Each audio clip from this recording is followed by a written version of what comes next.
You're watching Fanboy Versus with your hosts, JD Church, Nicole Hale, Chris Triplett, and Chris McFeely.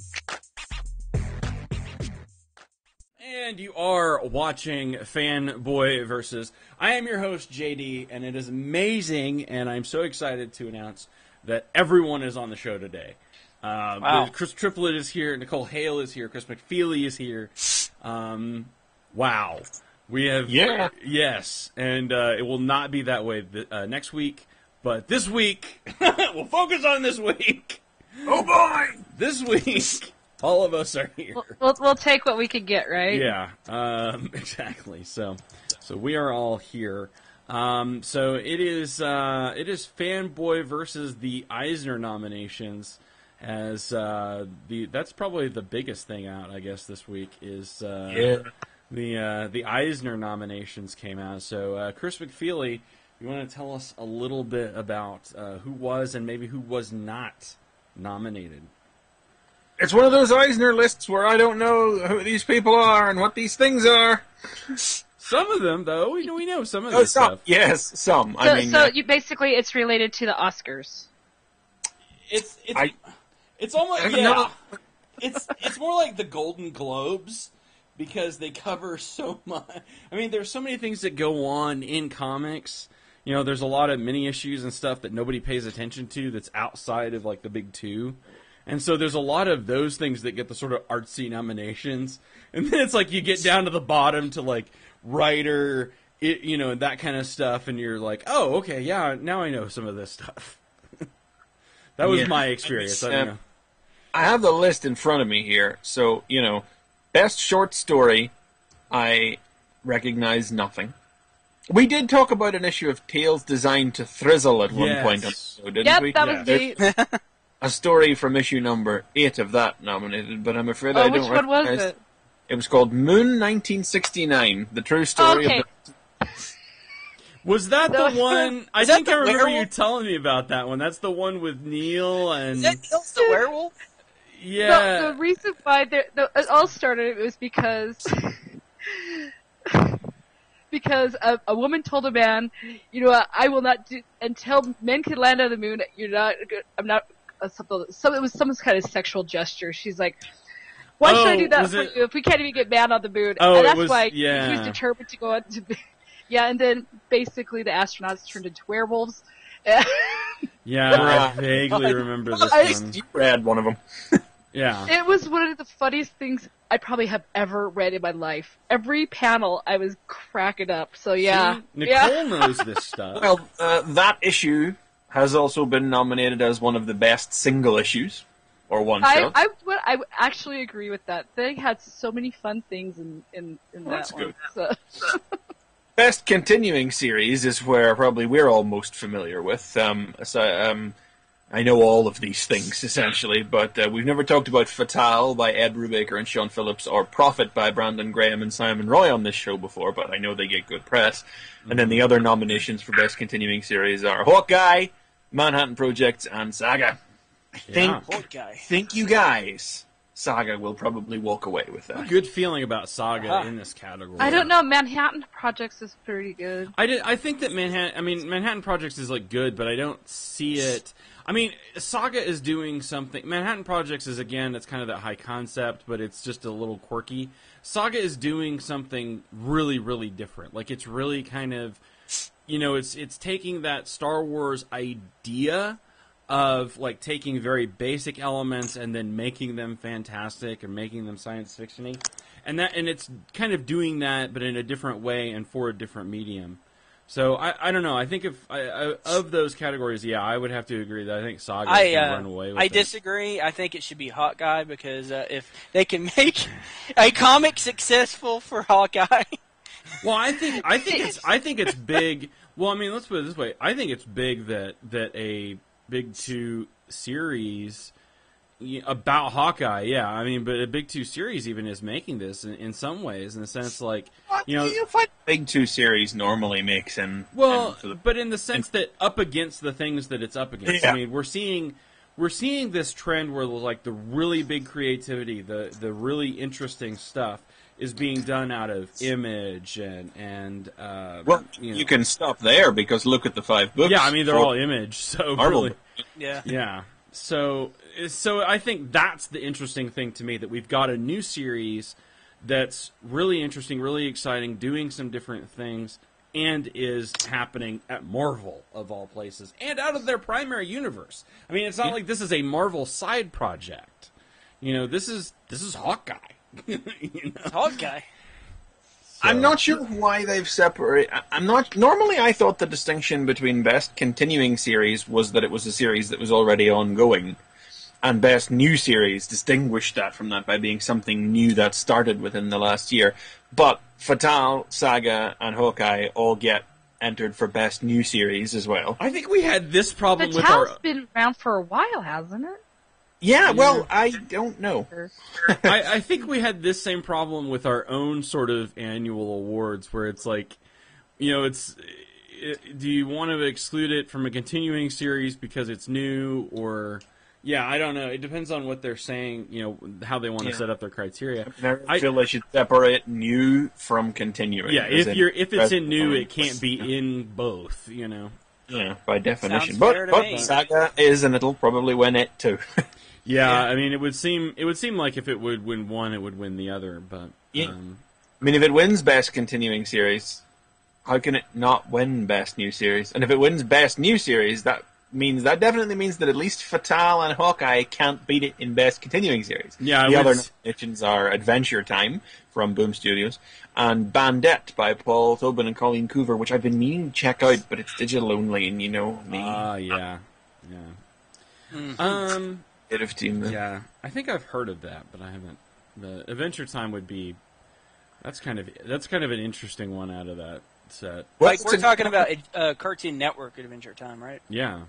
Yeah. That's awesome. Yeah, and that's what I'm saying. That's kind of an interesting nomination. And out of that it's set. listed under Best New Series, and it also gets nominated for Best Publication. Well, I suppose this is a separate thing. Best Publication for Kids. Yeah. Along with Road to Oz from Marvel and a selection of other books that I'm unfortunately not familiar with. Though I'm not sure why Adventure Time is nominated for Best Publication for Kids, ages 8 to 12, and Adventure Time Marceline and the Scream Queens miniseries gets nominated for Best Publication for Teens, because I'm not sure what the two books have done differently. Maybe one's written for an older audience? I don't know. I doubt it. It's Studios and it's Adventure Time, but I don't know. Same And Adventure Time also gets the nod for Best Humor Publication as well, so I mean, it really is everywhere outside of the main categories this year. Wow. You need to think of something like that. Put a TV show, put up some merchandise, get a comic. Make some money. Yeah. Totally. Step 3, ? Step 4, profit. I still think we need to use one of our ideas. Yeah. If we only own the rights to the things that we have ideas. Hey! I mean, Robin Hood's in the public we domain, could- you guys. Let's get Sherwood out Yeah, there. we could do that. We could totally do Sherwood. That's free. That's fine. So, I say we do it, man. so let's maybe skip down to writer, artist. I was critic. just jumping there if I could find it. And so Best Writer, well, a lot of it's the replicated credits from the Best Series, obviously, because that's Brubaker for Fatale, Fraction for Hawkeye, Hickman for Manhattan Project, Vaughn for Saga, as well as Frank M. Young for The Carter Family. I'm afraid I haven't read that. And Brandon Graham for Multiple Warheads on Profit. Oh, no, sorry, yeah, so hang on, let me just scroll back up there. Wait. Brubaker, Fraction, Hickman, Graham, Vaughn. Yeah, so the 5 guys from the Best Ongoing Series get the nominated for Best Writer. Naturally, makes sense, but it kind of diminishes the category a bit, I guess, but it's hard to separate them. And Frank M. Young for The Carter Family. Okay. Not sure who's going to go away with that one, because, obviously we all love Saga, but 70 to 80% of what makes Saga as awesome as it is the art. Yes. Huh. That'll be... Yeah. And yet, I don't know which of these categories she would have gone under, but Fiona Staples has not got nominated for anything. Snubbed. That's completely. crazy. It's sick. I mean, that is just... Of all of the things on there, that is just a punch in the gut, really. It is. it is notable by. I mean, I assume she would probably have gone under Best Painter / Multimedia Artist because she does everything.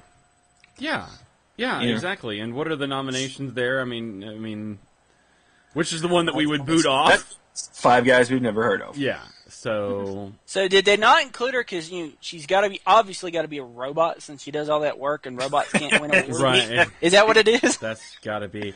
I mean, seriously, it's. I mean, I was so confused when I read this list. Like, I just did not know how that could happen. I mean, I still don't know if I'm pronouncing his name right. Aja, I think. I mean, love his How you art. spell it? Aja. Aja. You know how I know that? Because it was a character in Gym. Okay. So, like the outrage. how can you argue with that logic? But I think that, I mean, I love his art. Absolutely love it. Mind blowing. What he's doing on Hawkeye. Yep, definitely. Yeah. And Staples should have been right next to it. It's just like, blows me away. I mean, these other people are top quality too. Becky Cloonan, Colleen Coover, Sean Phillips. I don't know Joseph Remnant and Chris Samney from Daredevil. But they're not working on some of the best books, so it's like how. Samney. You know what? I mean, that just doesn't. Duh. Yeah, it's not because compute. the art in Saga is such a huge part of it. I mean, it's an integral. Everything that you see on that page is the product of one woman's creativity. And I think that's the thing. The thing about both Saga and Hawkeye, setting it apart in some ways from some of the other books, in that, the look and feel of Hawkeye is as much tied to what's happening on the right. I mean, they're indispensable. You can't have one without the other.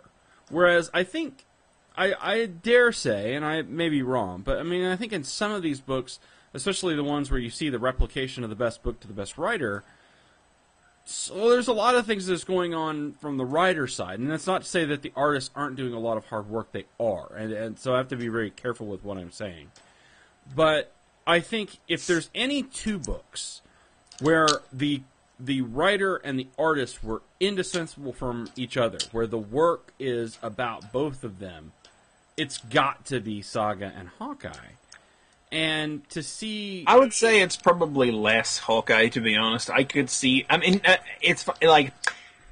If, for any reason, Aja ever has to leave Hawkeye, obviously that'll be an artistic blow to the book, and more to the point, whoever comes on next will probably be actively working within the preset style that... Well, that's already happened, though. And it already happened to the detriment of the book.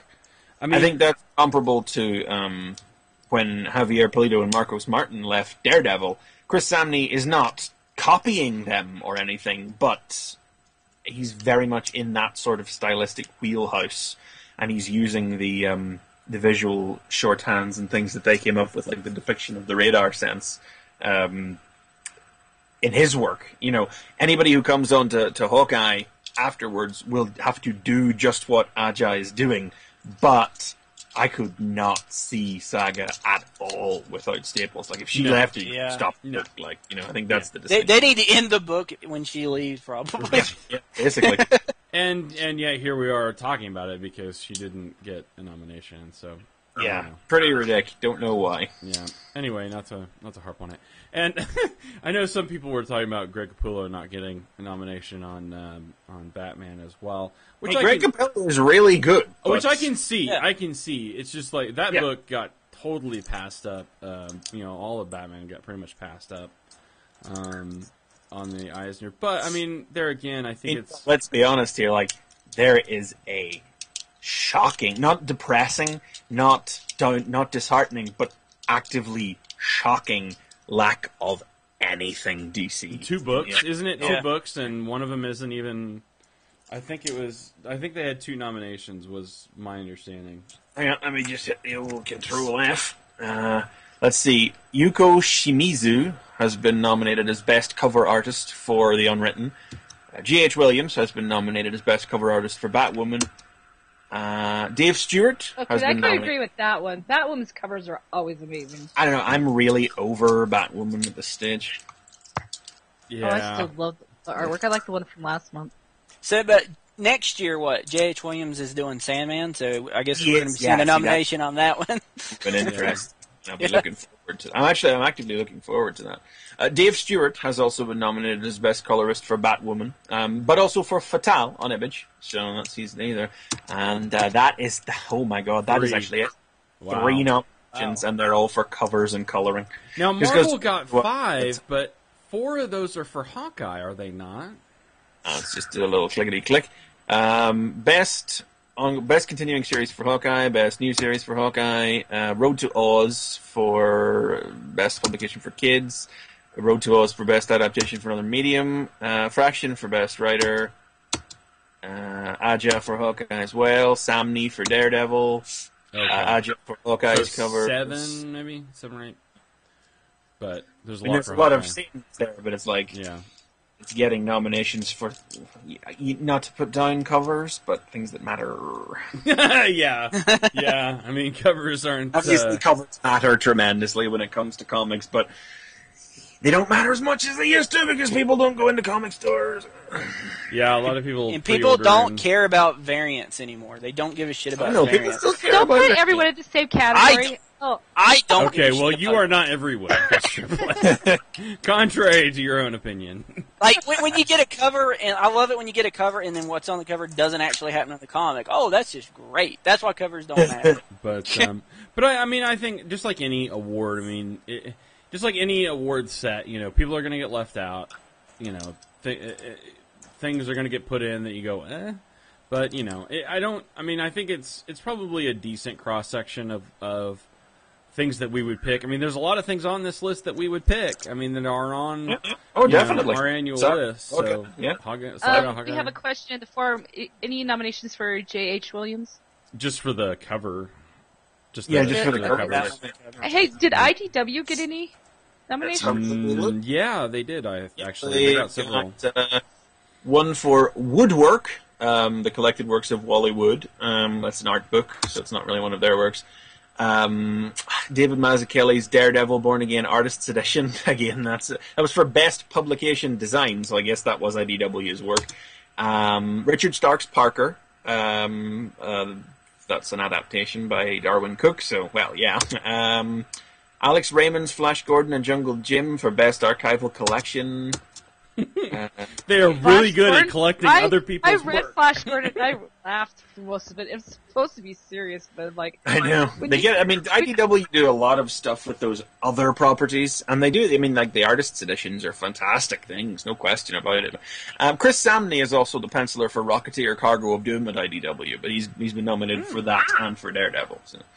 And the best lettering for Troy Little on Angora Napkin 2 Harvest of Revenge from IDW.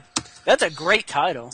Well, It is rather, isn't it? I was just That's a thinking pretty about it. good title. What is that? And where do I read about it? That Wow. sounds like something I would read. I've never seen it. Never heard of it before. Yeah, that's about it for IDW, though. Nothing for their dedicated work. But, I mean, you know, comics critics can be snobby as well, and you're not going to see a lot of licensed work make it into the Eisners. Yeah, unfortunately. Yeah. No matter how good it be. Yeah. So, okay, cool. What else do we have then, news-wise? But apart from the Eisners, really, nobody said anything stupid this week, and nobody announced anything either. So Wow. really, the news we've got is the Man of Steel trailer came out. The newest Man of Steel trailer came out. Still haven't seen it. yeah. It's a trailer for It was, a I like Superman movie. It was pretty great. Yeah, I mean, really liked it. He's doing Superman stuff. It's not Superman being Batman. Oh, he's going to go off. He's going to learn to be Batman. Even though he's not going to be Batman, he's going to be Superman. But you know, he's all depressed and everything. No, he's doing Superman things. I like that was a big step because the previous trailer just really made it look all maudlin, whereas Yeah. this one did present that it wasn't maudlin. It was actually there was some very legitimate emotional punch to it, and it was him actually going around the world. Not trying to find himself or hide from. The first trailer made it really seem like he was trying to hide from the world, Yeah. Whereas this one it's actually him going out there and doing everything he possibly can to help people. And I really like that. And then the moment in the trailer with Pa Kent as well. Everybody was kind of up in arms after the first trailer with Pa Kent, where he was like, Clark asks him, "Should I have let them die?" And Kent goes, Maybe. And it's like, that's an interesting. Anyway, but then this trailer has the moment where he shows him the spaceship, and Clark asks him, "Can't we just keep pretending that I'm your son?" And Kevin Costner just takes him and goes, "You are my son." And it was like, heart, tear, rip. pain in the. Oh God! It really it took me off guard. It was a sort of an emotional right cross. It was like, it's 9 o'clock in the morning. I wasn't expecting that. I'm not awake. It's a good trailer. Like I was telling JD, I love the part where she's asking, what is the S for? And he says it's not an S. Mark Wade. It's the symbol for hope. And I was like, Mark Wade on Twitter, because you could tell, exactly as he's watching the trailer, because he about shit himself when that came across, because apparently he didn't know they were using that, and my understanding afterwards is that is from Birthright. So he was thrilled. Well, I was thinking that a while back, before we even saw trailers, we were hearing that they were actually pulling a lot from Birthright. Am I misremembering this, or doesn't ring a bell? I seem to remember something coming across that they were using Birthright as sort of like a Bible or something when they were writing the script or something. I don't know. So to be the voice of negativity, yeah. I don't know. It's for me as a non-Superman fan, every subsequent trailer has made me less excited about the movie, because it's it is a Superman movie, and then there's things like Zod, which is damn, I don't care for Zod, and I'm kind of coming around on Zod at this. I mean, you guys know I was actually one of the most active proponents of not doing active opponents of Zod, because it's the villain who's only famous for being in the Donner films. And given that we're at a stage now where it is apparent that these films are trying to get as far away from Donner as possible, and that is the right thing to do, it does seem a bit like a bit of a backstep to do Zod. But as I've said, I've come to the conclusion / hope that the only reason that Zod is happening is so that there can be some explosive ass punching by the time this film is over. And it does look like there is some punching in the trailer, so... There is some action. There's Superman doing Superman-y things, and I like that. No Luthor, though. I think we'll see Luthor in the film. I think he'll be at the end of it. I was telling JD, I think they'll the way you do it is Superman saves the world, he stops Zod, and then the last scene is Lex Luthor up in his ivory tower saying, "That guy's a dick. I need to put him in his place." And that's right. The last scene of the movie. And that's what I'm thinking. Superman's a dick. Too. I'm done with that. But that's not. He's not. There's no one listed as playing Luthor on IMDb. Not saying that's the Bible. Sits on it for whatever reason. I think they're it's Nick Fury. I think they're trying to sit on it. I think it could even be a post-credits sequence. Yeah, and okay, and that's what I was like. I mean, I'm okay with that as long as it comes along. It's not Luthor not being in it is not a huge deal.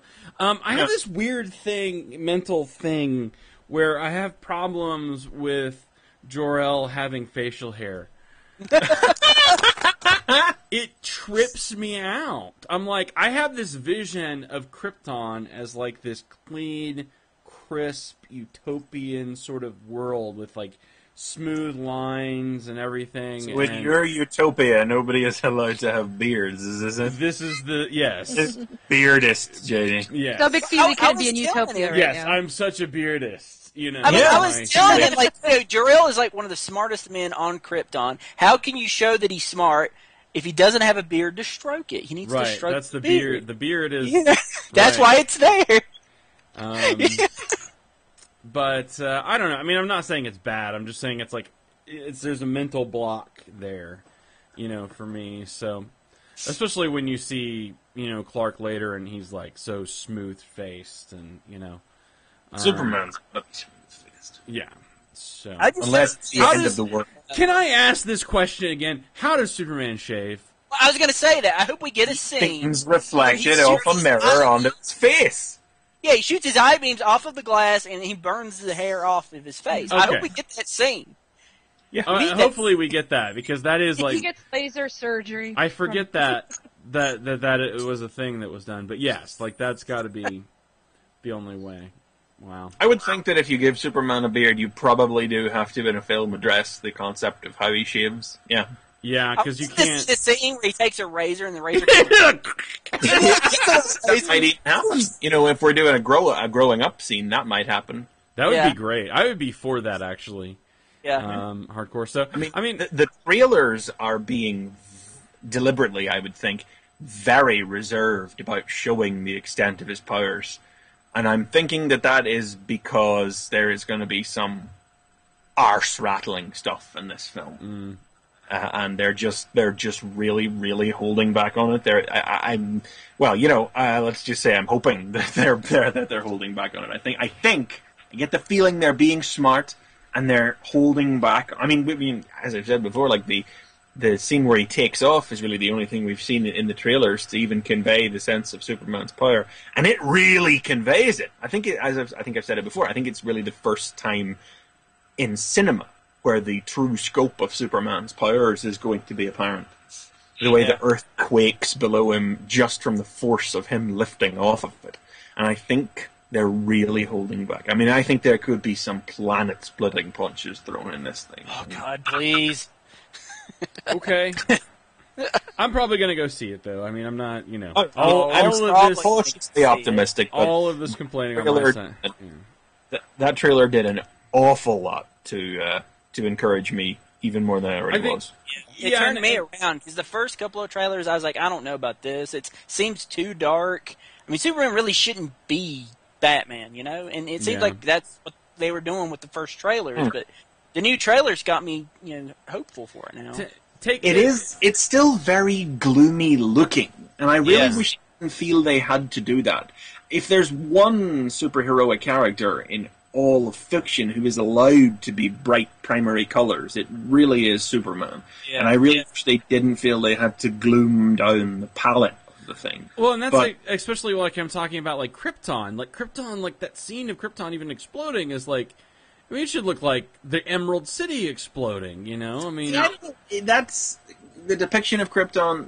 Yeah, I mean, okay, that's the vision of Krypton in your mind, but Krypton is varied in its depictions. When I think of Krypton, I think of a very sterile place. John Byrne's Krypton was a very sterile, emotionless planet. And I'm okay with the idea of a barren, gloomy Krypton. Oh, fine. But anyway, I'll take this as a compliment, which is that even though it's like, obviously I'm not fired up about it, I can see where this trailer would excite people who are excited about Superman. So it's not, I'm not stupid, I'm not blind, I'm not evil. You're just wrong. I'm just You're wrong. just wrong. It's just like, as a non-Superman guy, it's kind of like, okay. They seem like they have their heart very much in the right place, though. Even if the colors are drab, it seems like the brightness of Superman himself is going to shine through. I mean, like the scene about it meaning hope and everything, and the narration about how Superman will be something that people will aspire to. And that's what's true of Superman in a meta sense as well, in an in-fiction and an out-of-fiction sense, is that Superman is an ideal both for the people in his world to live up to and the real world as well. And I like that they're playing that angle. I like it. And I hope that angle stays stronger, because I prefer... It's probably why I like Morrison's Superman so much, because Morrison isn't trying to make Superman into a Christ figure as much as he's trying to make him into like a mythological figure. And so if that's the direction, great, but it's like there's just a few warning signs that it's going in the Jesus direction. Well, and to be fair, that the Christ metaphor is kind of built into Superman, though. There's unavoidable parallels, Father sends only Son to Earth to raise up the people there, and then he dies and comes back, but that'll probably not be in this film. Yeah. Depend how far you want to go. Like, Return of Superman, it just went full Christ. But, Return of Superman, Superman Returns just went full-blown Jesus. Yeah. But, this, I think, will... I feel like this one is shooting more for a non-Christ metaphor. Just it's shooting for a Superman metaphor. It's you can't avoid the whole idea that he's really like a god to us. I mean, that's something you really can't avoid. But I think they're not gonna hit it on the head like they did in Superman Returns. They're not gonna do it as much. He's Jesus Christ. Jesus Christ. Superstar. Superman. Flying through the air, he'll save us all. God. Get to work on that right now. Yeah, the Superman. Whoever's writing the Superman musical, get that song. Right now. Put it in there. I would so see the Superman musical if they had as many accidents as Spider-Man. Wow. Well, they've been doing... Flying is not as hard as, like, going from the air to landing and then, like, walking. Like, Peter Pan has been on forever, so they could do Superman. That's not too different. Yeah. Anyway, any other news then? Was that it? That's really about it. I guess the only other news is the Iron Man 3's out this Thursday here in the UK, bitches. Oh, damn. Damn. I have to wait another week. But what you don't know is the real movie they're saving for us. Right, actually, you're gonna get an Iron Man. You're actually getting Iron Man 2. You're getting Iron Man 2 with a new ending. Right, they're just that's what I heard. They're just re-showing Iron Man 2. We will actually get Iron Man 3. We will get the real Iron Man 3, but you're getting Iron Man 2 with a new ending, the new title. They'll say Iron Man 3 this time. Sounds like some bitching to me. Yeah. Wishing on our part, basically. Okay. Very good. So you could go ahead and have your pre-show, they'll find all the flaws, and then they'll redo it, make up the little bits that are screwed up, and they'll give it to us. We'll get the prestige version. God. No spoilers next week. Nope. No spoilers. But I will talk about it. I'm not worried about you next week. Nick Feely's really good about not spoiling stuff. It's about 80% of the rest of your country. It's the rest of Twitter, and yeah. They're gonna show you guys the movie, and they're gonna be like, "Wow, these guys didn't like Fing Fang Foom. Let's delete him out of the movie so the Americans don't see it." Well, then I'll be perfectly freaking happy because they'll be like, "I saw Fing Fang Foom, and none of y'all did." God. Oh, please let it happen. I know it won't. No, there will be no Fing Fang Foom. Even if there is, he won't have pants. So I was going to say, it'll just be pants or pants? I'm okay with that. It'll just be Fing Fang Foom with no pants, and that'll just be pointless. Barely be Fing Fang Foom at all. Yeah. So okay, very good. Well then, I guess we will move on. It's Fing Fang Foom. To who? No. What? What? Fing Fang Hugh? What? Who? What? All right, then Chris Triplet, then I guess we'll start us off then for our comics of the week that we will discuss. Yeah. So, speaking of Fing Fang Foom, I'm reviewing Daredevil number 25.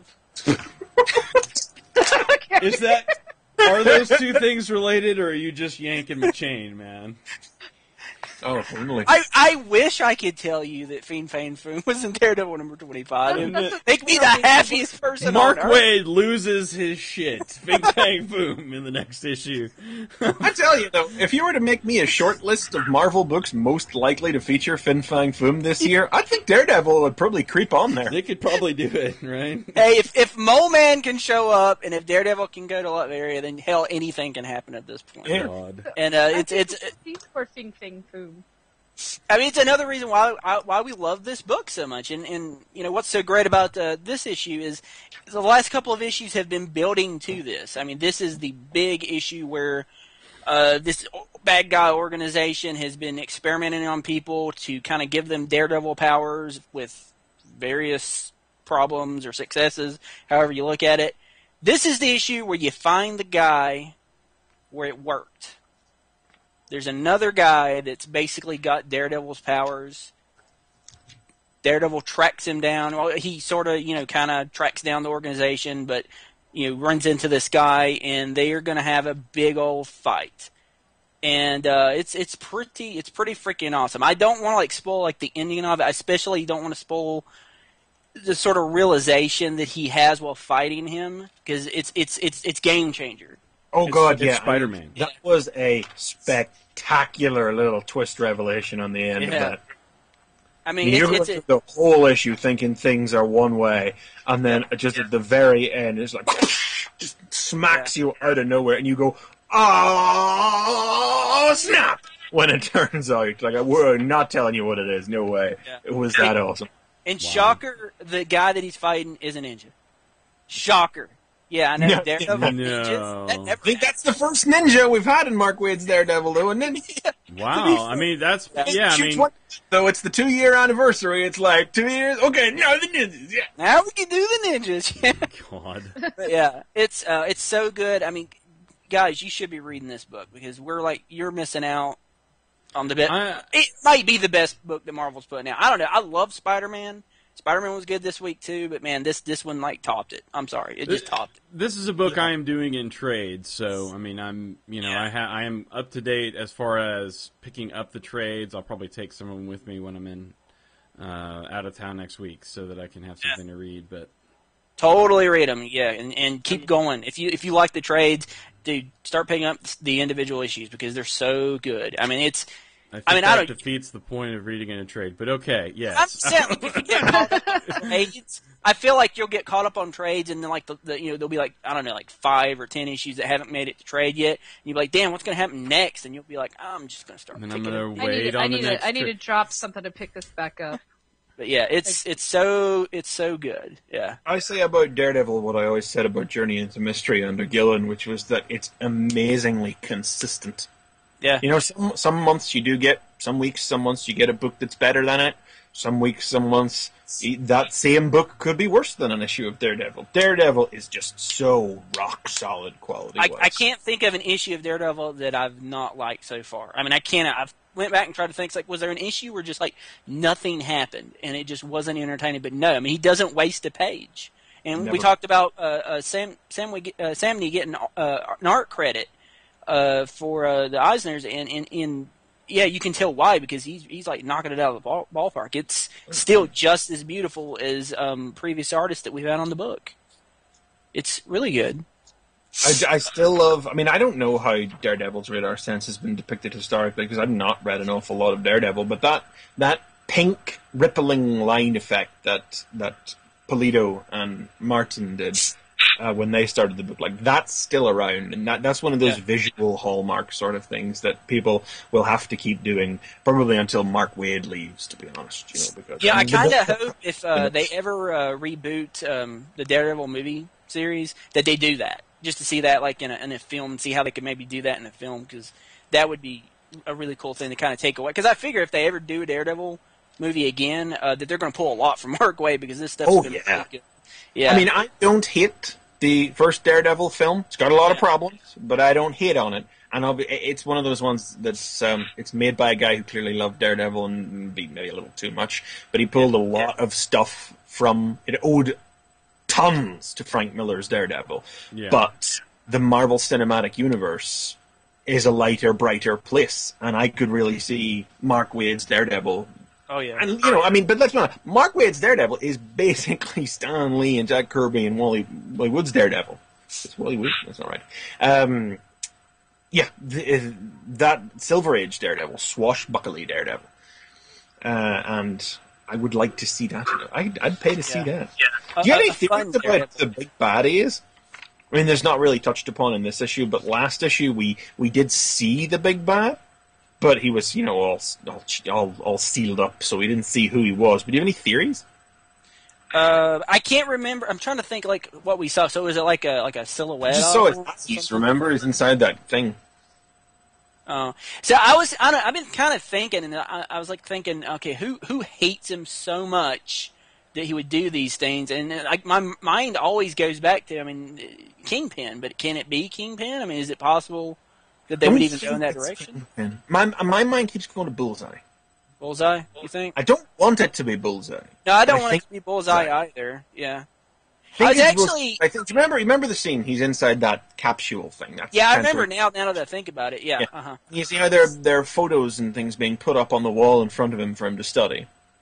And obviously you don't see all the structure of the photos. You see just a corner of where the photos have been pasted up. And I looked at the corner and I think, is that the corner of a bullseye? I think it might be bullseye, but I don't want it to be bullseye. So I don't know. Yeah, I don't want it to be bullseye either. It even crossed my mind that maybe this ninja guy might have turned out to be bullseye. Like before we saw I thought it was going to be, yeah. Like when we saw the cover, I was kind of thinking, okay, like if they're going to give somebody radar powers, Jesus Christ, it would be painful if they gave it to bullseye. I mean, he would be unstoppable, wouldn't he? But yeah, Daredevil's excellent. Just quick little nod to Wonder Woman. It continues to be awesome too. This is that great issue where it's Wonder Woman hitting Orion on the cover, and then on the flip cover kissing him. Just a quick little thing on it. Basically, that does happen in the issue because he's kind of been hitting on Wonder Woman the whole point of the story. And she goes over and she kisses him, and you think, oh, what's going to come out of this? And it doesn't go in the direction that you think it's going to go. I saw that page, yeah. Yeah, like if you want to just think about women taking about women's rights, just read this panel where she kisses him, and then he screams, and then she says, "I can live without your disrespect. Can you live without these?" And he says, "I don't want to." And then she says, "Then respect me, or I'll rip them off. We clear." And he's like, "Yeah." Wow. And that's basically the big takeaway from the issue. I mean, the whole story with the gods is still awesome. The motley crew of characters that Wonder Woman has with her, it's basically like, I don't know how to compare it, but like Dragon Ball Z, whenever you would defeat an enemy and then they become your best friend. That's the best way that I can compare it to, because you've got Hera is now working with her. You've got Ares is now working with her. These people that would clearly be her enemy in this storyline are now basically in her motley crew of best friends. It's such a good book. I can't recommend it enough. It's one of the best DC books I'm getting. Sweet. That's it. Nicole. All right, I'm going to talk about a new number one. I know. Yeah. It's my thing. This is a new one put out by Red 5 Comics. They're the ones that put out Atomic Robo. So, all you Atomic Robo fans out there, this is a new one to look at. It's called Bodie Troll. I thought it was called Body Troll because that's how it's spelled, but I think his name's Bodie. That's how you're supposed to say it. It looks like Bodie because I clicked on the link you sent, and that's what it looks like. What did you say? It looks like Bodie because I clicked on the link you sent. Yeah. It looks like Bodie. Well, this guy, if you think of trolls, you think of these massive creatures that just go and eat everything possible. They strike fear, and if you never walking over a bridge. Well, this guy, he's the exact opposite. He's like this cuddly little furry thing that everyone just thinks is so darn cute, and he's kind of like a little town mascot. But he wants to strike fear in people, but he can't with those eyes. He kind of looks like if Stitch from Disney and Monkey got together. I like the art a lot. When I saw the art, I instantly thought Just Miss Bone. I mean, it makes me think so much like Bone. The art kind of reminds me of Looking for Group online. Looking for Group, if you guys are familiar with that. Yeah. Oh. It reminded me of the little webcomic about, I forget the name of the webcomic, but it's the webcomic about the little monster by the artist or writer of the My Little Pony comic. Oh, okay. Forget what it's called. I mean, it's not so much a similarity in art, I think, as a similarity of concept, where it's like little monster that's really not monstrous at all. Yeah, but the artist and the writer are putting this together. This is all just one person. Is it two guys or is it all one? It's thing? one guy. His name's Jay Fosgett. He has his little biography in the back, telling about what he's done in the past. I can't go through it right now. There's a lot of things. But he was one of his favorite things growing up was the Muppets. So he wanted to get that kind of a Muppet feel where it's just fun, it's innocent, but everyone could enjoy it from ages 2 to 100. And that's what this comic does. You see this cute little furry guy. He's just trying to do what trolls do, but he's not succeeding because he's too dang cute. He works for food for this diner that's run by a fairy godmother. And he's not the best person to work for. He's screwing up constantly. He's supposed to get eggs, but he takes so long they start to hatch. And let's see. And then he gets distracted by the news reporter who is actually a puppet. So you have this little hand puppet that gives out the news that's going around the town, and it's just like these little quirky things that the place that he works at is actually called the Drunken Pumpkin. I say that word wrong all the time. Sorry. But it's just filled with just cute little things and so much fun. Like I said, it's just a fun, innocent adventure, and if you like, it kind of almost has that Tiny Titans feel, you know? It's See, just that's a good fun. comparison to be making, right? There is so many funny lines because there's a monster in here, and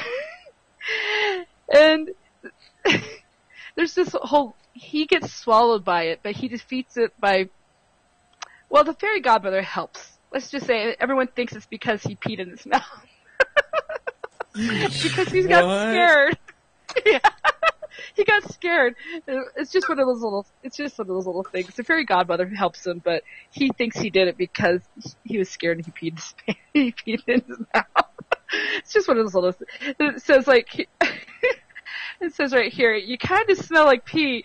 Have you ever been swallowed by a monster? Let's see you not tinkle a little. Wow.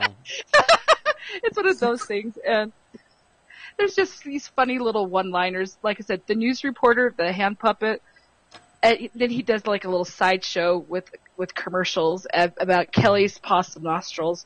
That's what keeps some bad. What is it? Oh, it keeps.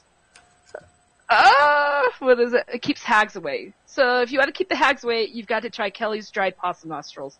So it has like this little a little commercial in here too. It's really cute. Like I said, really cute, innocent fun. It's good for all ages.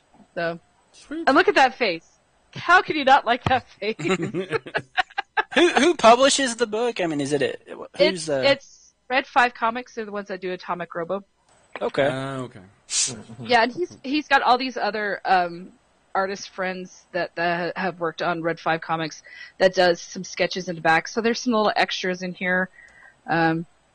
He also has, like I said, he talks about his previous work, so you know where you can find Matt. So he has a lot of thank yous here. But again, if you're a fan of the Muppets, this is very Muppet filling. So because that's what he wanted to base it off.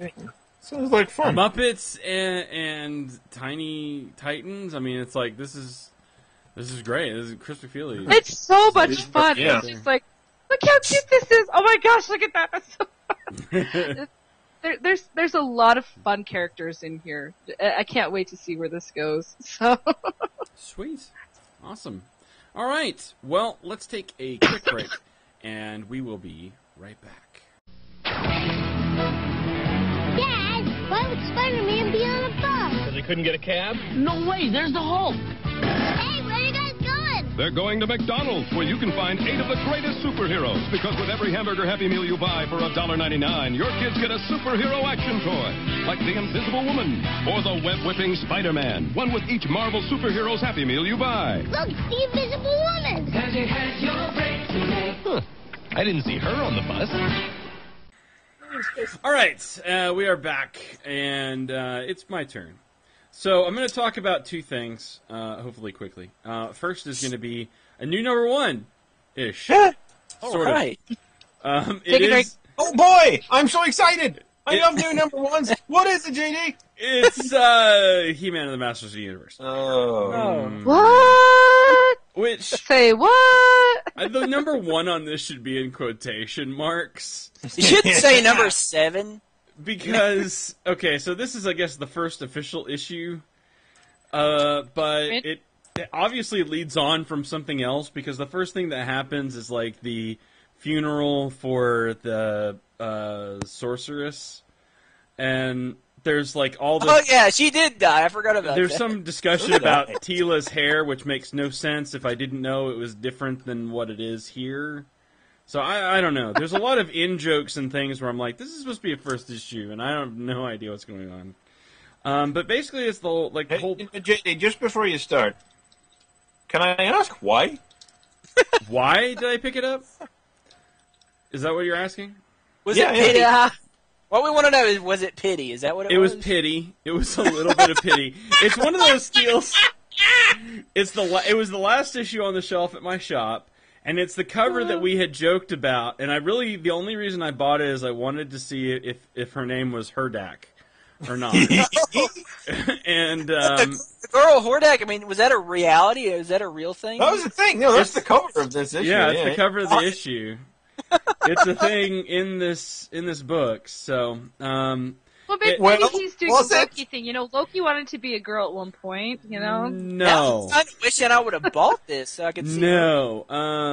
Her name is Despera. That's nowhere near as good.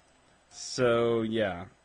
And that's like a desperate attempt. And it doesn't look like Hordak is saying. I don't know who that guy is. I guess it's supposed to be Hordak. I did leaf through this quickly, and I was like, "Is that supposed to be Hordak?" It looks like it looks like some organic version of the Fallen, which is, or worse than that, like who is the big baddie that never really got any screen time in the G2 comic? Liege Maximo, yes. It's like some sort of weird organic version of Liege Maximo. So anyway, most of this is like half of this is the funeral, and then there's like the march of whoever this guy's army is being led by Despera into Eternia. And then Tila gets naked in a hallway for some reason. Damn straight she does. Yeah. You gotta sell the comics somehow. And right? It's almost like there's a drawn-in hand of Man-at-Arms, at least, to like cover her nearly bare ass in like one panel where it's like, I'm sure someone at DC was like, can you just... Man-at-Arms is her dad. What the hell is he doing there? This is getting weird. They're walking down a hallway, and she's stripping out of her formals as they're walking down the hallway. Oh, okay. This is like 10 years late. I swear to God. This is doing all the wrong things that any kind of nostalgia project should be trying to do. It is about trying to death and tits the project up. Yeah. I mean, literally, she's standing in the hallway in, like, a bra and panties. And then, like, Did we learn nothing from Thundercat? Yeah. No, we didn't. Then there's like explosions and Despera attacks. And you need to start writing them and just say, okay, you know, she's Herdak. Just call her Herdak. Oh, no, but we don't even have to worry about that, because then we get to the end of the deal, and he turns into He-Man, and then Tila comes up to the top of the castle in her, like, steel bra and panties, because that's her armor. That's better, yeah. Yeah. And Despera... They're barbarians, Katie. It's okay. They're barbarians. Despera attacks them and takes off her mask, and Tila recognizes her as Adora. Yeah. We all knew that already. Yeah, everybody who didn't know that. They did not try to hide that. That was in the solicit. I'd forgotten about this. Yeah. I'd completely forgotten about it. It's absolute shit. This is awful. I mean, this is the best that Giffen could do, and it's really bad. So please. So what you're saying is you can't wait for the next issue. I forgot about that. It's actually a good writer. Yeah, I know. It's like, this is the best that Giffen could do with it, you know? What you're saying is you wish you could have bought 5 copies of this. Is that what you're totally. Saying? I wish there would have been more on the shelf. Wow. I have never seen a physical issue of any of the He-Man comics, the miniseries or this, at my comic shop. If I wanted to read the miniseries, I had to get them off Comixology. There was a time when I thought they were digital exclusives because I've never had physical copies of it. Yeah, it's this was not a good first issue for sure. I mean, there's so much stuff going on that's just like, this is a continuation of something, and I totally lost. So. I was hoping for something that would have been a little more first reader friendly. It was not. So, But the question is, why were you hoping for anything good at all? You were reading He-Man. I had that Giffen on it, and That's true. That Keith Giffen really made me have a little bit of hope for it. You were thinking You blind fool. I was lulled into a false sense of security. Someone told you Booster Gold is guest starring in a comic this month, and you thought it was this. Over to Eternia this month. Yeah, I thought it was this book. Apparently, it's a different DC book. I saw a DC book, and I saw Keith Giffen, and I thought Booster Gold. That must be it. And so I picked it up. Super crossed over with He-Man back in the day, right? Yeah, and I mean, totally, we'll get that again. Surely. God, Jesus. So anyway. If it shows up in the second issue, I'll buy it. On to something that was actually good that I do want to talk about, which is the end of the God Killer, the AVX Aftermath for Iron Man. Now, we had talked about how awful those first few issues of I Iron wouldn't go Man. as far as to say awful. Not God Killer. I'm talking about pre-God Killer. I'm talking... No, I know, but I still wouldn't say awful. They were I would say awful, just not... They were kind of... of... Not what we were expecting. No, they were not what we were expecting from Gillen. Now, welcome. Welcome to the world of Gillen. All right. We are totally there. So this issue starts from the last, where it's like, congratulations, you get to fight Death's Head now in your gladiatorial arena. Nice. Which Death's Head is pretty cool in this for the most part, because he's like, no, I'm not going to use my rockets or anything. That would be cheating. Tony's like, what happened to no enhanced combatants? How's nature finds you, remember? And he like makes this whole argument where it's like he is as he is in nature. You see me firing buckets or using my flamethrower. I'm not using my upgrades. See, I think he's You're got a 30-foot robot! he's got a British accent though, right? You gotta... I don't know, I've never really felt as if Death's Head has a British... Really? He doesn't talk for Death's Heady in this. He's a little more full sentences in this than I'm used to hearing from Death's Head. Does he still say yes after everything, or have they dropped that? Oh, hang on. No, he dropped that. They dropped it? Hang on, wait. Well, he doesn't do an awful lot in the comic, but he says it twice. He does it. It's like, being paid to kill you. Over soon, yes. Yes. I think it's like after that he starts talking a little bit more Death's Heady. I'm not being paid to talk philosophy. I'm being paid to kill you. Over soon, yes. Oh, not God. going to you. There's one piece is he's holding like this huge rock. He's like, "You're aware of dodgeball, yes." I hate dodgeball. It'll grow on you. Awesome. So then, thankfully, Pepper, which I got confused for a second. I had to remember that Pepper is the new AI in the suit. Yeah. I got confused for a second. So anyway, Pepper piloting the suit comes in and saves the day, of which causes the Valkyrie, whatever I can't remember what they're Voldy chick to freak out. Like, he's guilty, kill him! Yeah, and so he flies away and fights the little machines, and then the Celestials show up, and you go, what? Yeah. I'm like, I literally like turn that page, and I'm still on like the previous part because they're on the second. I'm like, why the fuck are there Celestials there? It's never a good thing. Well, it sort of turns out that like this whole thing has been a ruse, right? You go back to the first issue, and I had to go back because. And that's part of what I did during the break, is I had to go back to like this first issue. And you remember that when Tony showed up, like one of the first things that happened is the little drink carrier thing was talking to him and telling him it was his birthday and that the AI in the suit had told him. Well, that little drink carrier thing is what turns into 451, which is the dude that's been helping him with, like the breaking out of jail and stuff.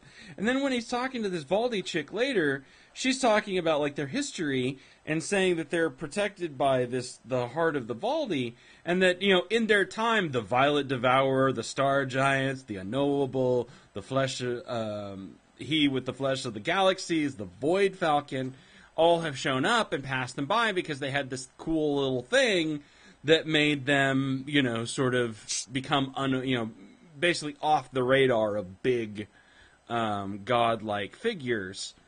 And you go through that now, and it's like, well, now that we know the Void Falcon is the Phoenix, that's like the Violet Devourer. Okay, that's the Galactus, the Star Giants. Okay, that's the Celestials.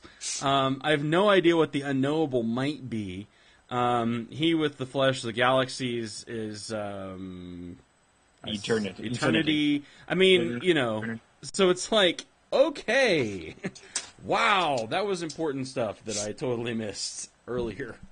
But yeah, so the Celestials have shown up, and she figures out very quickly that the Heart of the Valdi is not around, and has been stolen by 451. So the reveal at the end of this is great. And as the Celestials basically just destroy the Terror, basically just wipe the Valdi out of existence.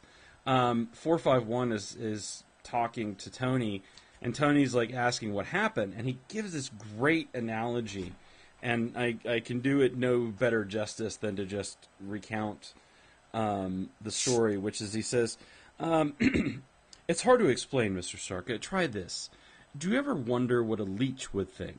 Sitting on your skin, drinking your blood, how it would see you. Eventually, it may come to think of you as some kind of great power or provider, because from the leech's perspective, that's exactly what you are. You are the sun on its little world. That's what the leech would think. But what the parasite thinks really doesn't matter. It's still a parasite. It's just a parasite that the host hasn't noticed.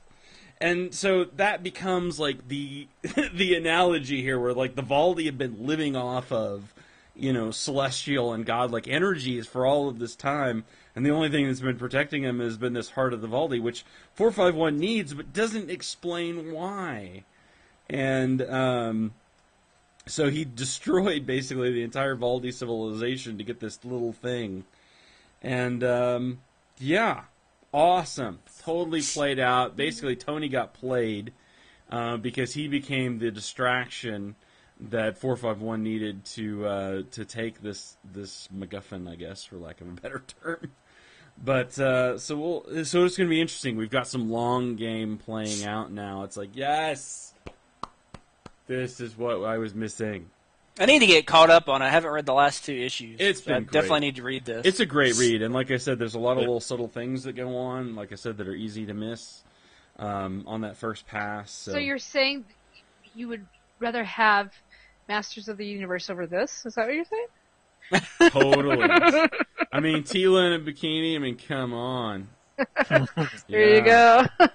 You know what's even better, though? Trade artists? That, Greg Land is not drawing the next couple of issues. Yay! Yay! That's so great. So throw that out there. That is good news. I was hoping for that, actually. It's like a little late Christmas present. Because, man, there's some bad faces in this issue, let me tell you. It's like, there's a face in here that he uses where this girl's like watching her planet be destroyed, and she looks happy as hell. It's like, how many teeth? A lot of teeth? Lots of teeth. Lot of teeth. So much teeth. So much teeth. It's just Don't you wish you would like do like an issue where like the whole thing took place in like Iron Man's mouth? You know, it feels that way sometimes. I mean, like the Psycho Man shows up in his mouth or something, and it's like the microverse or something. And I'm sure. I mean, how many do you think Land had to trace over like previous images of Celestials to do this? Or that's a good question. You do tend to wonder.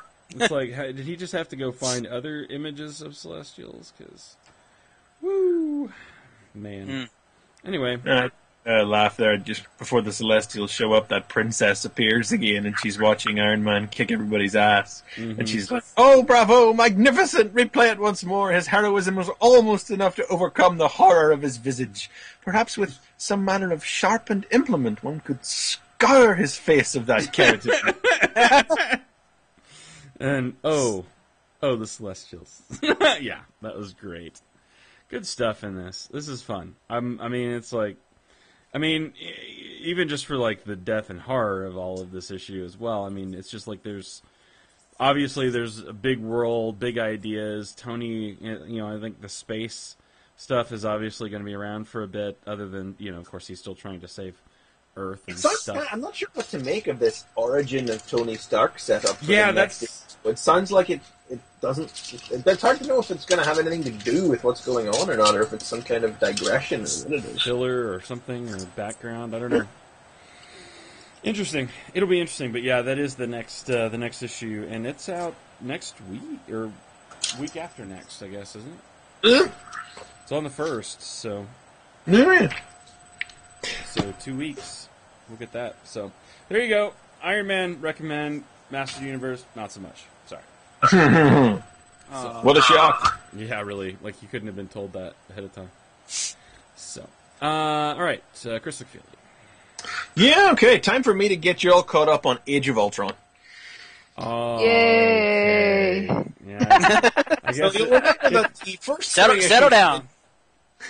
First 3 issues of Age of Ultron went a little something like, first issue, Hawkeye rescued Spider-Man from the clutches of Hammerhead in the Isle, who were going to sell him to Ultron. In the second issue, everybody sat around and talked about the first issue. And in the third issue, the heroes decided that they would exploit what they learned in the first issue to sell someone to Ultron through a fake fight between She-Hulk and Luke Cage. The fourth issue, Captain flipped the breakfast table, right? He flipped the breakfast table. Is that what he did? What I remember was issue 1, Captain America cries. Issue 2, he is all better. Issue 3, that's really what happened in the first 3 issues of this. In the 3 issues, yeah, issue 3 ended where I felt issue 1 should have ended. God. But we got to issue 3, and my reaction, well, I mean, the thing that happens at the end of the issue 3 is Luke Cage brings She-Hulk, and the idea is, of course, that they're going to, that he's not really handing She-Hulk over. They're trying to get information. But he offers to sell She-Hulk so he can get inside and get some information. And he discovers that it's not Ultron inside the Citadel, it is the Vision. Oh. And, yeah, exactly. That's why I was like, oh, okay, interesting. It's not Ultron at all. What's going on? It's the Vision. Is it something within the Vision? Is what's happening? I mean, interesting. Then I read the Spider-Man tie-in, which said in no uncertain terms, no, Ultron's just controlling him from afar. Oh. Just controlling him from the future. Yeah, and then we find out in the course of these 3 issues that Ultron is actually controlling him from the future, which puts a little bit of more interesting spin on it again. What? Ultron is here in the present. Yes, Ultron is striking back. It's revealing how much of Bendis' heroic Age Avengers actually did factor into the plans for Age of Ultron. Because we had the Vision come back at the start of the return of Norman Osborn storyline in between the Fear Itself and AVX crossovers. Mm-hmm. And it turns out, we get a flashback to it even. I'm just really going to talk about these next 3 issues as one thing, this month's worth of Age of Ultron issues. Okay, because that's what they are, right? It's one issue. Yeah, exactly. No, to be fair, the thing starts to pull its finger out and pick up a little piece here. But we do find out that Ultron, like the return of the Vision even in the course of Bendis' heroic Age Avengers, was about preparations for this, because it is through the revived Vision in the present day that Ultron is striking at the Avengers. The Vision came back at this time so that the Ultron could use him to do this. So it's quite interesting in that regard, The pace definitely picks up. The 4th issue is about as slow as normal as Luke escapes from the Ultrons for about half of the issue. And then everybody else decides to go to the Savage Land. Huh? That's where Bendis ends characters during his crossovers. Yeah, but the cool thing about that issue that I did like, though, is what he went through to get the information to them. Like, there was like a nuclear explosion. He survived, and then he just dies after he gives them the information. He just survived. You can rely on Bendis to write a pretty badass hardcore Luke Cage. Yeah, he lived life just long enough to give them that information about Ultron being in the future. Yeah. I mean, the entire plot does hinge on a stupid coincidence. Something else we saw in the first 3 issues was that Black Widow and Moon Knight. Yes, Moon Knight. Moon Knight. Because Bendis are operating off on their own somewhere, and they go to one of Nick Fury's secret bases, from the Secret Invasion crossover, and they find some contingency plans of his, and the plans to a bunker where Fury has stockpiled assorted superhuman technologies, including Doctor Doom's time platform. And where is this bunker? Well, it's in the Savage Land. Yeah. Why? Why not? Why not? Because so then at the end of issue 4, and also there's been a side plot with Red Hulk and Taskmaster appropriating an Ultron to get the technology for study or whatever. And there was, to be fair, a pretty funny moment. I think it was in issue 3, wasn't it? Where Red Hulk and Taskmaster are watching some Ultrons from afar, and Taskmaster says, "Okay, Steve, here's the plan. My name's not Steve. Yeah, I'm not calling you Red Hulk. So here's the plan."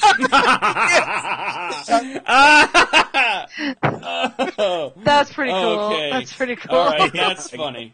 Got a legitimate laugh out of that one. That's a win. But we get through these 6, and it's like, so like at the end of issue 4, all the heroes have already come to the Savage Land, got this info from Luke, and then by sheer coincidence and absolutely nothing more, Black Widow and Moon Knight turn up at the same time with the information that's going to help them change everything and save everything, which also just by sheer coincidence happens to be in the Savage Land. Deus Ex Machina. I mean, it's one of those. It's like sometimes if you write things that rely on coincidences well, it won't stick out so badly. I mean, when I was finishing it and I was reflecting back on it, I was like, wait, my first thought was, wait, what was the point of all those separate scenes with Moon Knight and Black Widow? Why couldn't they just have been with the main group of heroes? Certainly the Ultron body that Red Hulk brings with him to the Savage Land is never mentioned again. They do nothing with it. Maybe they will over the course of the next 3 issues, but because I was like, why couldn't they all have just been one part of one group and come here all at once? And maybe reduced the first 3 issues to 2 at least by cutting those pages out. No, and somebody you don't want to cut. So you want to expand. But somebody had to point out to me that no, they were bringing the information about Fury's secret bunker, and my reaction was, oh shit, that's right. So everyone else is actually just here by complete coincidence. Everyone else happens to be right where they need to be, where all this is going to kick off. I'm like, dumb. But that's mostly issue 4, actually. Then issue 5 is everybody troops out to the bunker. They meet Nick Fury. He's there. They sort out the teams, and they decide to use the time machine to go forward in time and take out Ultron. Wolverine's having none of it. He decides to go back in time and kill Hank Pym. Good job. And pitches along with him. And issue 6 then follows 2 parallel stories of the group of Avengers in the future, apparently dying, frankly. It's a technotopia in the future where everything is beautiful, pristine, golden, shimmering machine life. Didn't they watch Back to the Future 2? Like, that was the whole point of Back to the Future 2. If you go into the future, they'll be in the future that Biff has already taken over. You have to go into the past. But JD, you missed the point. Ultron is controlling them from the future. Right, but if they go to the future, but in his future, like that's the future from their current timeline where he's taking over the past. But they don't seem to be. That's it. They don't seem to be That's the super tarded thing. They don't seem to be trying to undo that. They're just going there to stop Ultron. But that's what I'm saying. It's like if you can't go into the future and stop powerful Biff. You've got to go into the past and stop Biff from getting the book. Yeah, but they're not trying to undo their present. They're just trying to stop Ultron now, and then they'll come but back I'm saying it's like what I'm saying is like it's like in the second part where it's like he's like Biff has already taken over the world, right? Yeah, so it's easier than to just stop present Biff than to just go back in time and stop him from getting the comic. All that matters is that Marty got the matches to burn the book. That's all that matters. Right. Did somebody get matches when they traveled through time? Right. So you got to have some matches. Wolverine has the right idea, right? You can't. But he's advocating killing Hank Pym, so nobody's really on board with that. Nobody wanted to do that. But Wolverine. This is like arguing that Spider-Man can't kill people. It's like they do this crap all the time. Yeah, but it's their friend Hank Pym. So nobody's really on board with killing friend. Certainly at a time when he's still innocent, But long story short, they go back and he does. He kills Hank Pym? Yeah. Sweet! He kills Pym. Slices his throat right open. And it was actually a cool little scene because, like, Sue was with him, and Sue tried to stop him, but then she decided, all those people are dead, and she just let him do it. Wolverine pushes her kid button. Yeah, he pushes Your the children are dead, Sue! Several times in the course of the issue, just to make sure she's totally on board. Yeah. And that's where we wind up at the end of issue 6. So definitely the pace and the stakes have picked up significantly, even if the whole thing has, even more obviously than the first 3, been pushed off into full alternate reality territory. It's with issue 6 that I would say it's not chronically decompressed. I mean, everything up to issue 5, and Triplet mentioned it in the break, what an amazing coincidence, issue 6 is the one where Brian Hitch is not the artist anymore. Brendan Peterson and Carlos Pacheco are the 2 new artists, one doing the past scene and one doing the future scene. And funnily enough, as soon as we don't have to put up with giant double-page spreads of jungles and cities in ruin over and over and over and over again, suddenly the pace of the story picks up. Huh. Yeah, funny that. Yeah, I didn't know if I would still like the art because I've never been a huge fan of Brendan Peterson, but it's not bad. I mean, it works. No, it worked out quite well. I've never known him very well, but it worked out nicer than the art of his that I saw in that final Avengers arc. Carlos Pacheco has changed his style progressively so many times that he's really not the artist I used to like anymore, but the style he's employing here is a little bit retro, and I enjoyed it. Yes, it's still a nice book to look at, and I don't have to look at double-page spreads of overdrawn rubble over and over and over and over again. Do you want to know how Wolverine inadvertently created the Brood? Yeah, I'll tell you about that. There's a Wolverine in the X-Men tie-in issue, which takes place during Age of Ultron number 6 here as well, was published this week. Did not read. Yeah, it's not necessary. It's like right after they pick up Nick Fury's flying car, when they first travel back, and they have to stop because the car like messes up or something, and they sneak into a S.H.I.E.L.D. Black Ops, base or something. And while they're there, Logan runs across this creature that's like in a tube, and it's like looks like this little alien that is just, begging to be saved. And like Wolverine's like, yeah, I know, butterfly effect. I can't do anything, but dude, I'm an X-Men. I can't, let this dude stay here and suffer. And he like frees it, and it turns out that it's a Brood. Oh God. You just didn't recognize it because it looked different. And then it like tried to infect him like, the Brood always did with the X-Men, back then in all the stories. Wolverine, fights it off, kills it and gets the thing out of him that infects him. But the Queen alien, which is like, just like right next door to him, it updates. It basically adapts to Wolverine's attack, and then like it becomes the Brood that they fought, in the present day, where it has the scales and everything. It basically updates to fighting Wolverine. He's like, oh shit. He realizes what he did, when he looks at it. He's like, oh, hell no, I did not just do that. God. And so Sue does something similar because S.H.I.E.L.D. is keeping tabs on all the superheroes, and she realizes they're keeping tabs on Reed, so she actually uses their device and calls him and tells him, Reed, update your security. And he realizes then that S.H.I.E.L.D. has been watching him this whole time. And I don't know if there's anything that's going to come out of that. Probably not, because it's just a tie-in. But, I don't know, it was kind of interesting. The solicited cover, I think, for number 7 shows us that whenever everybody goes back to the present, that it's not right. We've seen all these weird, twisted versions of characters in this piece of promotional artwork for number 7 that's going to be the cover of the issue. So we know that the present is going to be messed up and put back to normal, and that'll be where Angela comes in. Yay. All that matters is like the cover for the next issue has Wolverine in his brown and orange costume, which I'm totally on board with. Ooh, cool. Yeah. But it also has like a Cable Captain America and like a Cyclops Cable Captain America. Wow. Thane has like what looks like holes in his chest. Is he wearing a colander with wires on it on his head? No.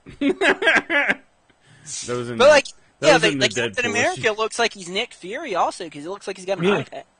Wow. It's all crazy. Everything you know is wrong. Oh, noes. But no, to be, after being very down on the first month of issues, and this month not getting off to much of a better start, that 6th issue has proved quite interesting. It's a fairly well-paced issue that actually tells it's not a complete story, but it follows like the idea through to its conclusion. They don't hem and haw around it. They don't spend 3 issues getting to they went to the past and then they killed Hank Pym. It's just boom in that one issue. And I really, really, really hope the remaining 4 issues of this series can carry on the momentum the 6th one kicks off.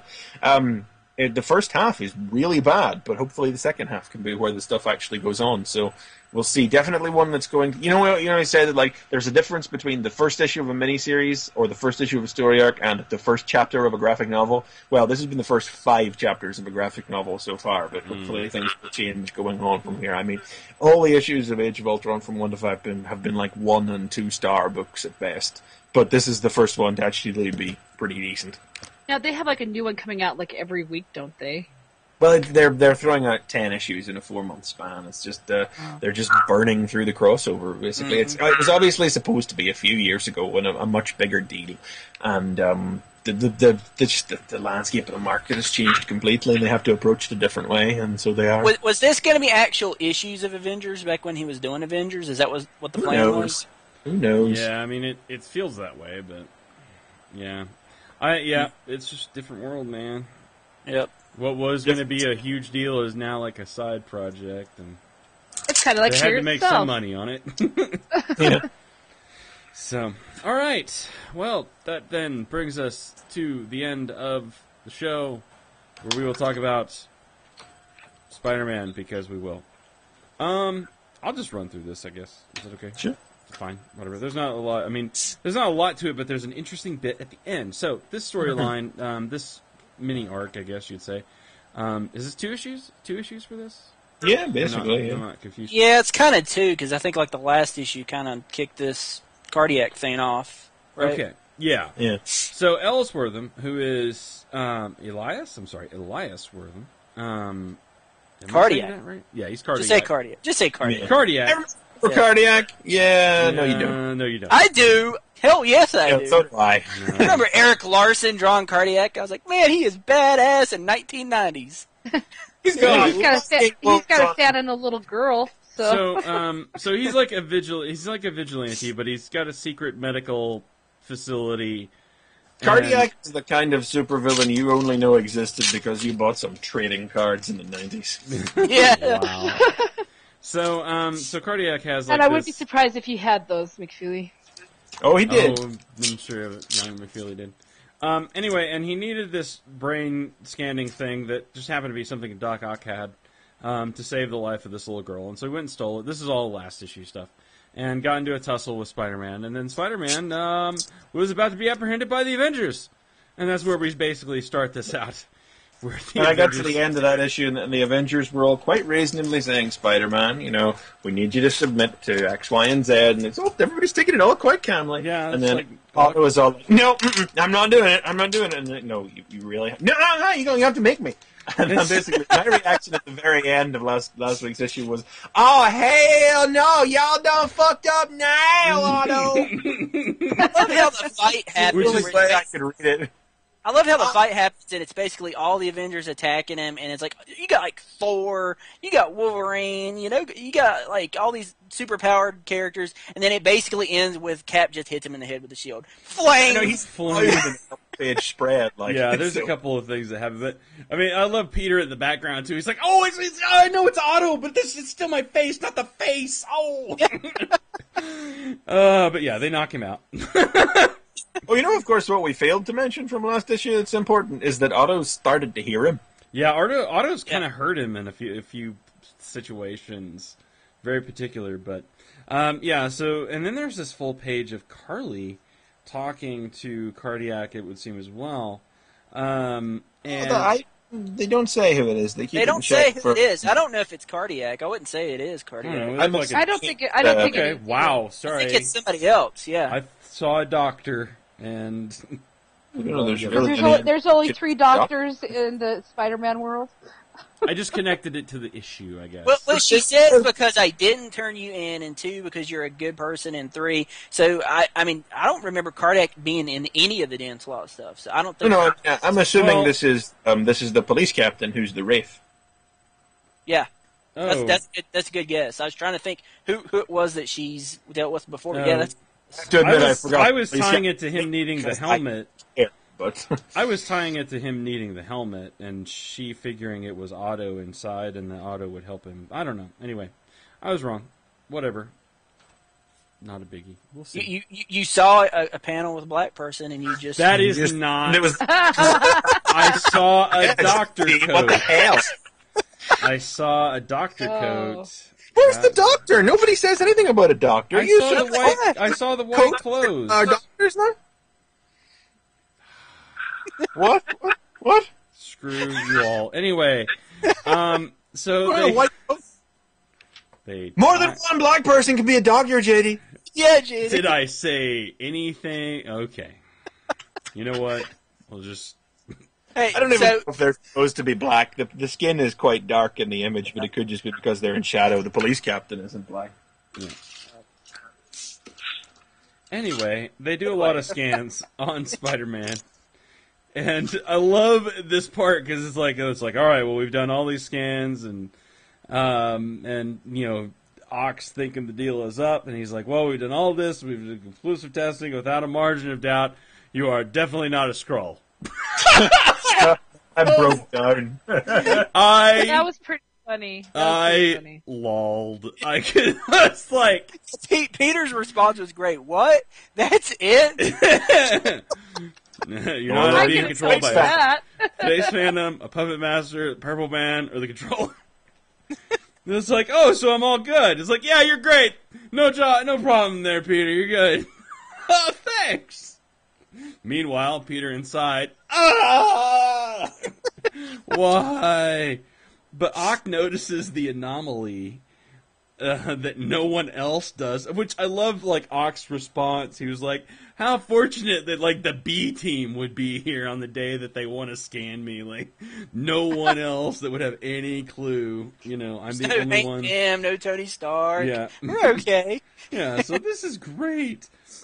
So Peter's last-ditch effort here is to try to draw a picture for Black Widow and even Black Widow is like opening up. She's like, I know you've had a hard time since Silver Sable died, which have we gone back to much? It's like, apparently Silver Sable's dead. Like, she is dead. We had that whole conversation around the time, like, she's not really dead, she'll be back, and like, we never follow it up, and I keep thinking, Silver Sable's actually dead. That kind of sucks. But whatever. That's because we assumed whenever they went back down to show that golden Octobot rising up out of the sea that it had something to do with her not being dead. Yeah, but since Otto's been back, it's kind of like... We didn't think that had something to do with the Superior Spider-Man storyline. Yeah. What the hell? Yeah. Which means Silver Sable's dead. Well, damn it. Yeah. Damn it. So meanwhile, like... No one's ever really dead in comics. Come on.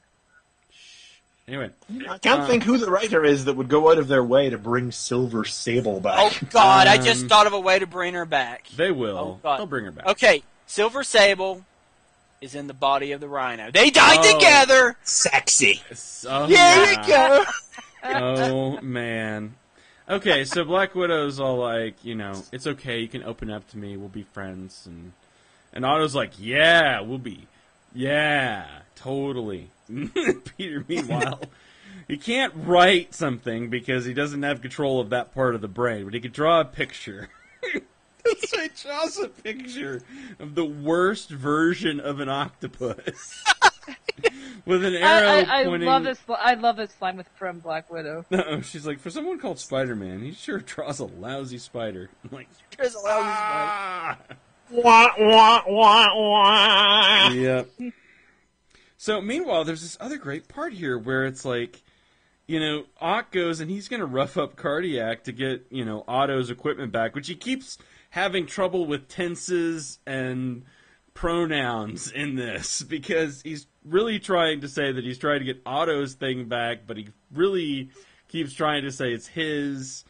And meanwhile, then he figures out that they're using it to help this little girl. So not only is he, and not only that, but that the whole reason the girl is having problems is because back during the End of Days event, or what was the Ends of the Earth event, yeah. When he sort of half-fried the planet, he like set off this girl's illness. So it's kind of his fault that she's this sick anyway. So yeah, it's kind of his fault, asshole. So he shows how to use. So he shows him how to use the scanner and gets the full brain scan that they need. And not only that, but Peter Parker, Doc Ock, Doctor actually goes in to perform the surgery. I love this. When I saw that, I instantly thought, I want an action figure of Surgeon Spider-Man worse than anything in life. Oh, man. Does he need to wear the mask? He's got 2 masks. That's amazing. It's just for effect, I'm sure. But, I know it totally is. But it's awesome. And I love this, even the scene after, it's like after the surgery, they're like sitting in the hallway, like drinking coffee and talking about the surgery. You were brilliant back there. All these years we fought. I never knew under that mask was a man of such skill. God. And Peter had to kind of let go here. I think Peter was actually kind of trying to control the hand a little bit and kind of finally lets go, because his hand is like shaking. Yeah. So to let Ock actually perform the surgery. But then then things go to hell. Yeah. Because Ock, of course, gets his helmet back and performs the scan, of which the girl and then there's like the girl gives Peter the little Pinky, Mr. Pinky Penguin. Oh, and then she gets a little stuffed Spider-Man. Yeah. So Ock's doing this brain scan thing, and Peter's like, "Oh man, if he uses that, then, how am I going to find my way back now?" And he's like, "Nope, you won't." Yeah, he can hear Peter now.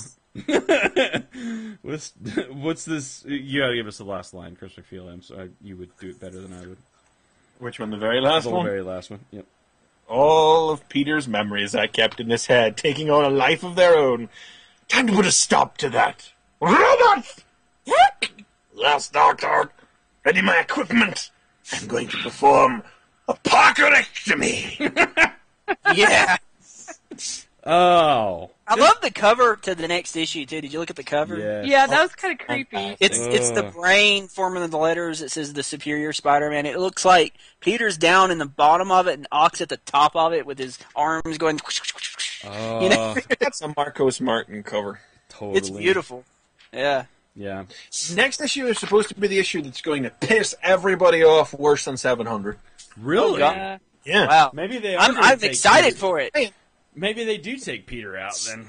I mean, that's all that could possibly happen, surely. It's too early for Otto to go. Yeah. I love this Spider-Man. I love Otto. I know, and it's like and one of the When things, is the Spider-Man No More that you were talking about? You said you saw early solicitations. Yeah, that's it. Number 9 is supposed to be Superior No More.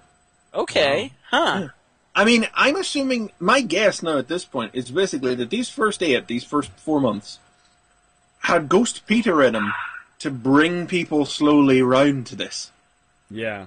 You know, it's like they didn't go cold turkey. They didn't just cut Peter out completely and go straight Otto. They were like, no, Peter's still there. Look, there he is.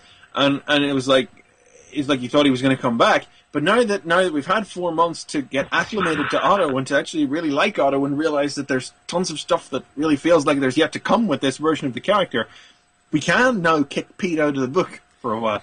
And I was fine with that from the beginning. I mean, you've heard me say that But there are people less understanding and accepting. I mean, he doesn't even show up in Avenging, and I'm totally fine with that book. Yeah. You know, I got a question though. Like, if he performs this surgery and he says that it was his memories that created this anomaly, if he somehow does something where he removes the memories, he doesn't have that to fall back on. Oh, Are people going to figure out then, because he's not going to remember? Is he going to lose Parker's memories? Is what you're That's saying? what I'm saying. Yeah, I mean, maybe he can't. Maybe he can't have it both ways. Maybe it's either I have total control or this happens. Ooh. Yeah. And then people will start realizing. It might not be that he is totally removing that. He might be finding some way to kill the life that these memories have taken. He might not literally be removing the memories from his own head. But again, that would be a great, interesting twist on it, because...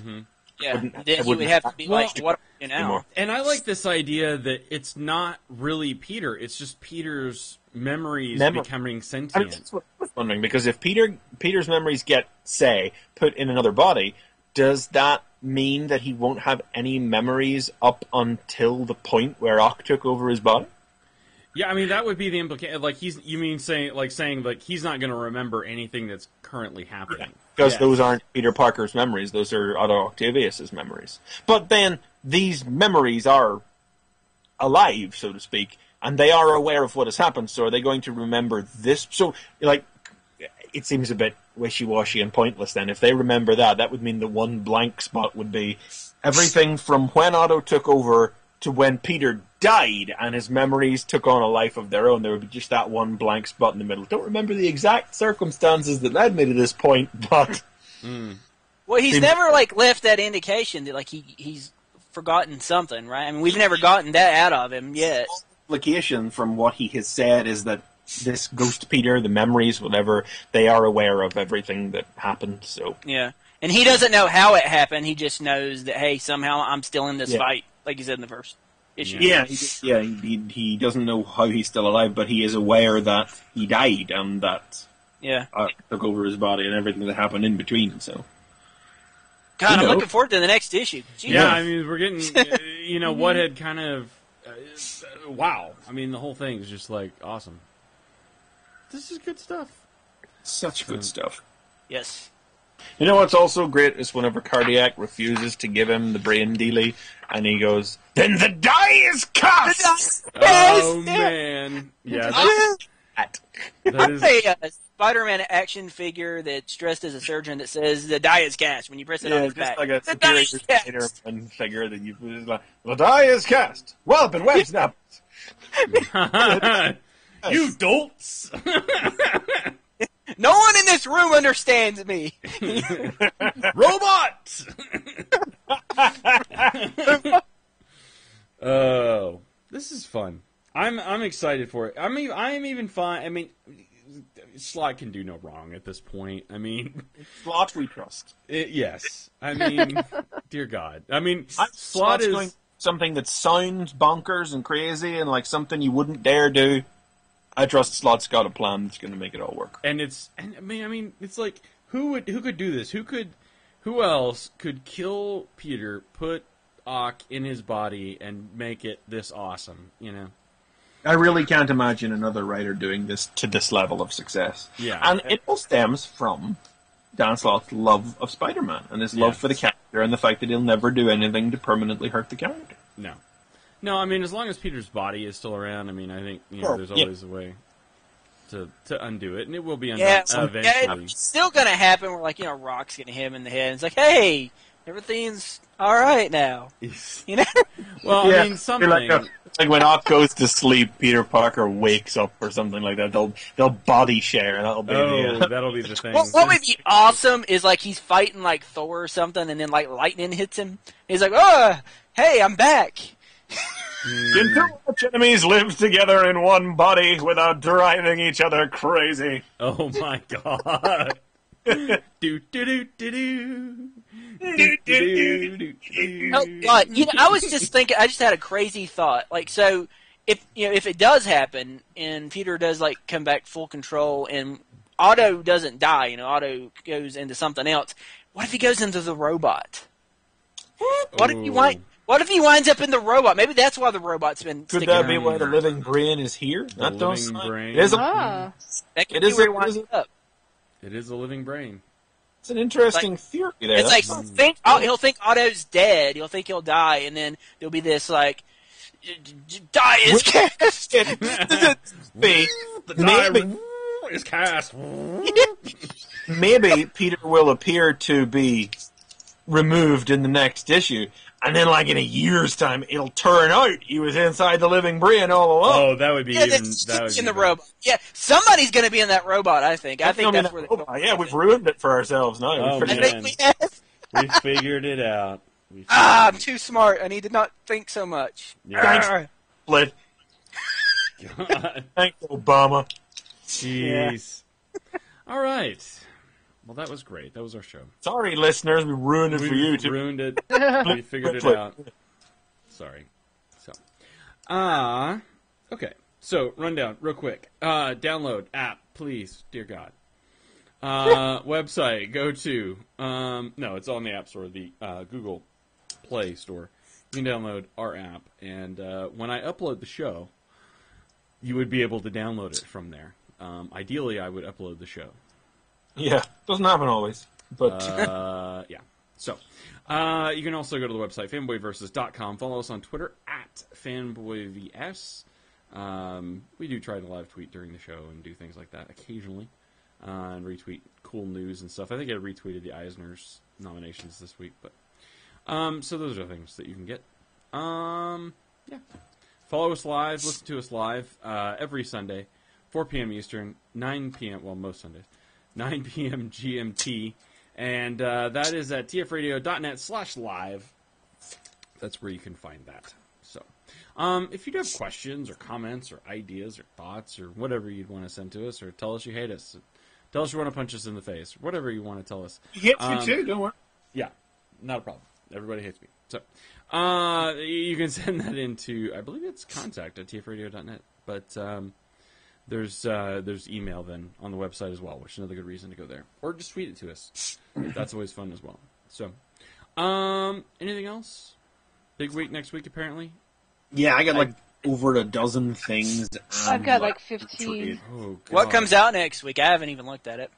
Avengers, New Avengers, Avengers Arena. It's a hell of a lot of Hickman for anyone, man. East of West #2 is out. The second printing of East of West. The second printing of East of West #1 is out. So if you didn't check that out digitally and you couldn't find a copy, that'll be out. Get that. Manhattan Project, East of West, Avengers, New Avengers, all out next week. That's a Hickman overdose. That's like, that could kill a man. Yeah. Yeah. Somebody might find me lesser- dead in the floor somewhere. A lesser person would faint. I get them 4 Hickmans. There's Avengers Arena, Fantastic Four, and FF are both out. Transformers More Than Meets the Eye, Ultimate Spider-Man is out. Young Avengers is out next week too. There's more stuff than these number of fingers that I've been putting on, but yeah. So lots, basically. Lots of stuff. If you've been following Morning Glories from Image, the new trade of that is finally out, as well as the next issue, so you can go straight into that if you want to. That's all I can think of, but there is more.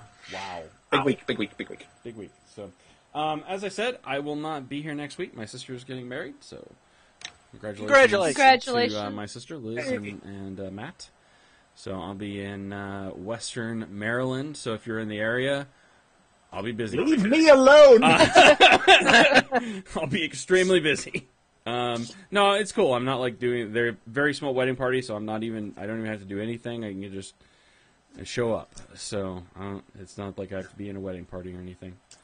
I mean, it's okay because my sister was my best man. She didn't have to do that for me. It's like I would have to be, that for her in her wedding or even be in her wedding party. It's totally cool. No, I'm kidding. Anyway, but no, I'm really excited for my sister. So, yay! What? I had my sister as my best man in my wedding because my sister's awesome. I love her. So, anyway, yes. Does that mean you get to be the maid of honor? That's what I was saying. But I didn't get. That's what I was saying. I didn't get to be the maid of honor. I was waiting for McFeely to say it. I was leaving it wide open, but nobody said it. I was faking it. But. I didn't. Yeah, that's what I'm saying. I didn't even get to be a bridesmaid. So I think you would look great in taffeta. Don't you think? Oh yeah. And bows. I think actually what I would have liked to have done is to do a turquoise tuxedo, or maybe powder blue or something. Yeah. Sexy. That would be awesome. So I'm not doing any of those things. It's a very informal wedding. So I think I'm wearing a polo. So my sister and her fiance are really cool people, really laid back. So I'm really excited. I'm really happy for them. So that's where I'll be. You all should be here. We should be still doing a show. That's the plan. If it doesn't, we'll of course let you all know. So anyway, that's it. That's the show. Thank you so much for tuning in, and please tune in next time when it'll be Fanboy Versus.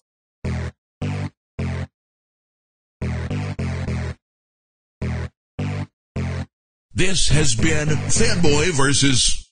Visit us at tfradio.net for show notes and to subscribe to the podcast. Follow us on Twitter at tfradio for news and updates. Like the podcast? Leave us feedback on iTunes. Copyright 2011 Radio Free Cybertron.